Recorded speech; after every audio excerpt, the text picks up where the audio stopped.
Ya, untuk mengetahui suasana terkini wukuf di Arafah, sudah bergabung bersama kami Konsul Jenderal RI di Jeddah, Eko Hartono. Assalamualaikum, Pak Eko. Waalaikumsalam warahmatullahi wabarakatuh, Mbak Baik, Aprilani. baik Pak Eko, bagaimana kabarnya Pak? Sehat Pak? Alhamdulillah sehat, Mbak. Ini Alhamdulillah sehat. sekarang cuaca agak sejuk dikit. Tadi pagi sempat gerimis ya. Biasanya panas banget. Biasanya 49 derajat. Nah ini alhamdulillah sejak kemarin sudah diberikan hujan sehingga hujan dikit-dikit ya, gerimis sehingga sedikit sejuk lah. Baik, semoga Insya Allah. sehat selalu Pak Konjen. Pak Konjen, seperti apa situasi suasana terkini Pak haji di masa pandemi saat ini Pak? Ya, jadi tadi sudah diberikan pengantar, memang betul bahwa jamaah yang di kali ini berjumlah 60.000 orang, termasuk diantaranya adalah sekitar 400-an WNI yang ada di Arab Saudi ini, ya. Nah, situasi sekarang sejak tadi pagi jamaah sudah bergerak ke Arafah untuk menjalankan wukuf ya di sini. Tadi kita sudah mendengarkan juga sebagai bagian dari ibadah di sini, mendengarkan khutbah di Arafah. Setelah itu kemudian kita sholat zuhur dan asar di jamak, dan kemudian di qasar, jadi dua-dua. Nah, ini kami sudah selesai dan kami sekarang ya menjalankan ibadah di sini. Gunanya untuk menekan penyebaran COVID-19 ya Pak di sana. Terima kasih Pak Hartono sudah bergabung dan berbincang bersama kami. Sehat selalu, semoga lancar ibadah hajinya. Assalamualaikum. Kita beralih ke informasi lain, pemirsa. Seorang pria yang mengaku dianiaya petugas hingga matanya terluka di pos penyekatan PPKM meminta maaf ke polisi. Pria bernama Awaludin Rao itu datang langsung ke Polresta Padang dengan kesadaran sendiri.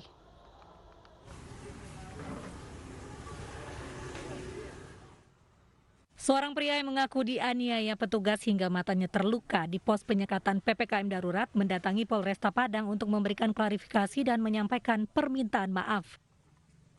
Pria bernama Awaludin Rao ini datang ke kantor polisi atas kesadaran sendiri.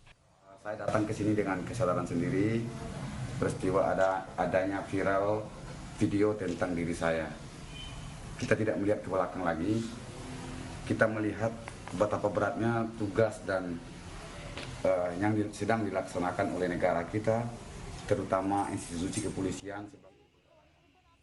Sebelumnya polisi juga membantah telah melakukan tindakan kekerasan terhadap Awaludin saat memeriksa kelengkapan berkendara di pos penyekatan. Tegas bahwa tidak ada terjadi kekerasan petugas dan aparat dari gabungan yang ada bertugas di pos penyekatan kepada diri Awaludin Rao. Jadi kami sampaikan bahwa memang benar bahwa Awaludin Rao menyampaikan bahwa kejadian itu memang murni dari diri dia sendiri dan tidak ada. Sebelumnya, video saat Awaludin berada di pos penyekatan antara Padang dan Solok ini viral di media sosial. Dalam video, Awaludin menyebut dirinya dianiaya salah satu petugas yang berjaga. Ia mengaku didorong dan matanya ditusuk dengan pulpen oleh petugas. Dari Padang, Sumatera Barat, Budi Sunandar, iNews melaporkan. Polisi resmi menahan mantan Sekretaris Satpol PP Goa, Mardani Hamdan. Ia ditetapkan sebagai tersangka kasus pemukulan Pak Sutri pemilik kafe saat razia PPKM darurat.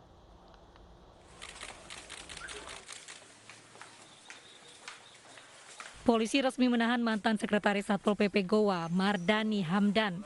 Ia ditetapkan sebagai tersangka kasus pemukulan Pak Sutri pemilik kafe saat razia PPKM darurat.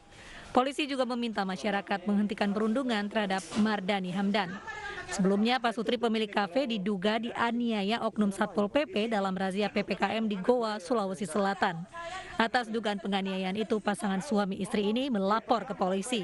Kerusuhan terjadi saat petugas Satpol PP menggelar razia. Menurut petugas, kafe ini terjaring razia karena melewati batas waktu operasional selama PPKM. Atas dugaan penganiayaan ini, pemilik kafe kemudian melapor ke polisi. Tim Liputan iNews melaporkan. Pemirsa, viral di media sosial anggota Satpol PP asik berdansa di saat PPKM darurat. Diduga anggota Satpol PP juga mengkonsumsi minuman keras.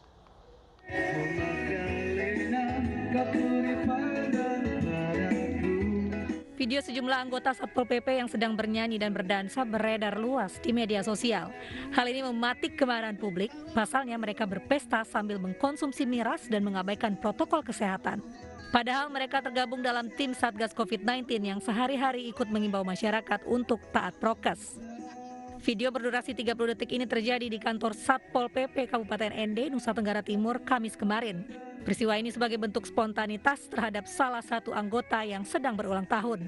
Pelaksana tugas Kepala Satpol PP, Eman Taji, membenarkan kejadian tersebut dan saat kejadian dirinya tidak berada di kantor.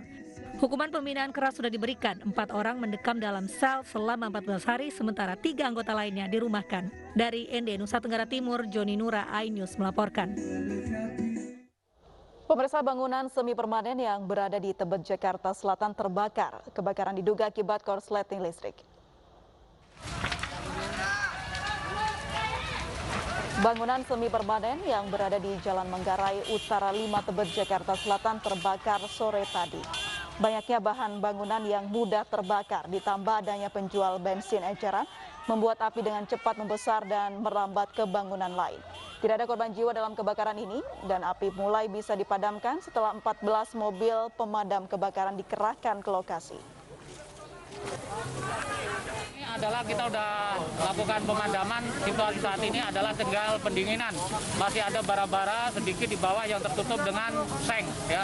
Itu perlu diore, ya. Ada berapa yang diturunkan, berapa unit dan berapa personil, Pak? Yang diturunkan kurang lebih 14 unit, ya, dari Sudin Selatan 9, dari Sudin Timur 5 unit. Dugaan sementara kita nggak bisa menduga-duga, ya, Mas. Ini masih dalam pengembangan, ya, masih dalam pengembangan.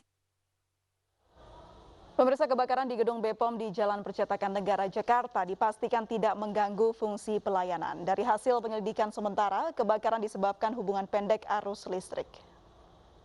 14 Bandung, 1402. Setelah hampir 2 jam pemadaman, kobaran api akhirnya dapat dipadamkan dini hari tadi. Meski demikian, petugas tetap harus melakukan pendinginan dengan waktu yang cukup lama agar bara api tidak kembali membesar. Polisi yang mendatangi lokasi kejadian langsung menyelidiki dan meminta keterangan sejumlah saksi. Dari hasil penyelidikan sementara, polisi menduga penyebab kebakaran akibat hubungan pendek arus listrik. Kemudian penyebabnya penyebab kebakaran dugaan awal berdasarkan saksi yang melihat ini berasal dari korsleting listrik karena pada saat ini sedang dilakukan pembaruan listrik yang lama, instalasi listrik yang lama. Keempat pekerja beserta seorang petugas keamanan yang berada di lokasi kejadian diamankan ke Polsek Johar Baru untuk dimintai keterangan. Gedung BPOM di Jalan Percetakan Negara Jakarta terbakar Minggu malam. Api pertama kali muncul saat petugas melakukan perbaikan panel yang diikuti dengan suara ledakan. Dari Jakarta, Rani Sanjaya, iNews melaporkan. Ya, pemirsa, untuk mengetahui informasi terkini jalannya olah TKP kebakaran BPOM, sudah ada rekan kami Armalina di lokasi. Ya, Armalina, seperti apa hasil dari olah TKP kebakaran? Ya, April dan juga pemirsa, kami sampai saat ini masih menanti bagaimana hasil olah TKP yang tadi siang dari tim laboratorium forensik Bareskrim Polri ini juga telah datang ke lokasi gedung BPOM yang terbakar, yaitu salah satunya di lantai 1 gedung F Barat BPOM yang merupakan ruang staf bagian standarisasi. Namun memang sampai saat ini kami juga masih menanti informasi terakhir bagaimana dari hasil olah TKP tersebut. Dan memang sejak pagi tadi hingga saat ini untuk gedung BPOM ini cukup tertutup oleh awak media sehingga kami juga tidak bisa masuk ke dalam untuk melihat bagaimana kondisi terkini. Namun dari pihak polisi dari Polsek Johar Baru dan juga Polres Jakarta Pusat saat ini juga telah menyelidiki penyebab kebakaran dengan memeriksa 5 orang saksi dan juga 4 pekerja instalasi dan 1 security. Dan kebakaran terjadi pada tadi malam itu sekitar pukul 9 malam dan berhasil dipadamkan sekitar 3 jam yang tidak ada korban jiwa namun memiliki kerugian hingga 600 juta. Dan dipastikan ini yang terbakar bukanlah obat-obatan atau vaksin, namun mayoritas adalah berupa dokumen, kertas-kertas dokumen maksud kami. Namun sampai saat ini kami juga belum mendapatkan detail informasi dokumen-dokumen apa saja yang ikut terbakar pada tadi malam. April. Baik, terima kasih Armalina melaporkan langsung dari Johar Baru, Jakarta Pusat. Pemirsa, warga mengais sisa barang yang masih bisa diselamatkan pasca kebakaran yang terjadi di Teluk Gong. Jelang Idul Adha, warga yang berada di pengungsian masih membutuhkan bantuan logistik.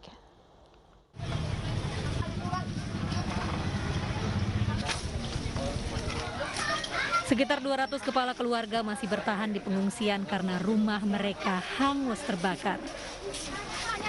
Warga masih berusaha menyelamatkan barang mereka pasca kebakaran di permukiman padat penduduk Teluk Gong, Jakarta Utara.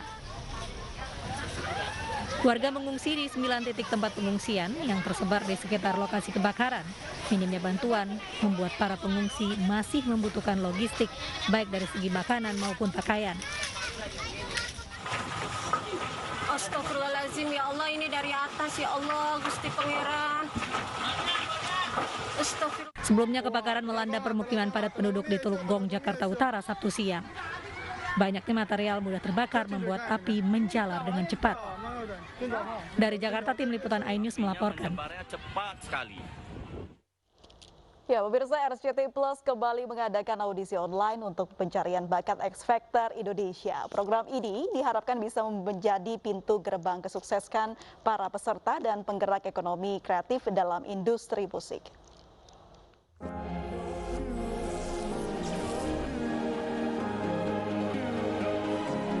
Audisi online X Factor Indonesia akan terbagi 2 fase. Untuk fase pertama akan dilaksanakan pada tanggal 14 Juli dan 15 Agustus 2021. Sementara itu fase kedua akan dilaksanakan dari tanggal 6 sampai 19 September 2021. Kekasih pujaan yang selalu. Peserta audisi minimal berusia 15 tahun dan dapat mengikuti audisi online dengan mengunggah video melalui fitur Hot Plus di aplikasi RCTI Plus. Peserta bisa mengunggah jenis video akapela, -1, cover lagu atau lagu ciptaan sendiri, baik solo, duo, ataupun grup. Selain audisi online X Factor Indonesia, RCTI Plus juga mengadakan kompetisi online cover song kontes tim song Ikatan Cinta. X Factor Indonesia pertama kali disiarkan langsung di tahun 2012 oleh RCTI dan menjadi ajang pencarian bakat penyanyi terbesar di Indonesia. Program ini dianugerahi pencarian bakat dan reality show terbaik di tahun 2014 oleh Panasonic Gobel Awards.